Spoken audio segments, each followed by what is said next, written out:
Châu cái nông còn châu cái nông. Châu cái nông. Châu lại khai rồi. Lô đó. Châu nông tiết con nào. Châu tiết đây tiết. Lô đó.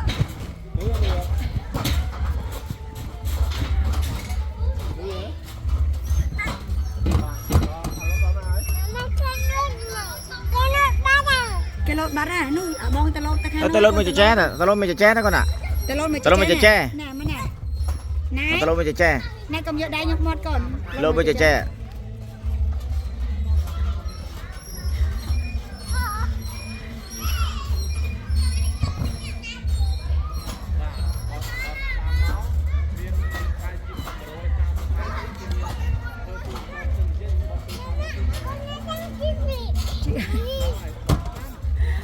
Con này trong chị ơi.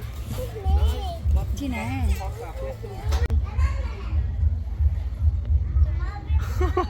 Chạy chơi một môn à.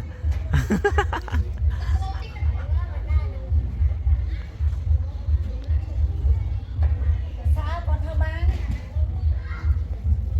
Để mặt nó con sao con thơ ban.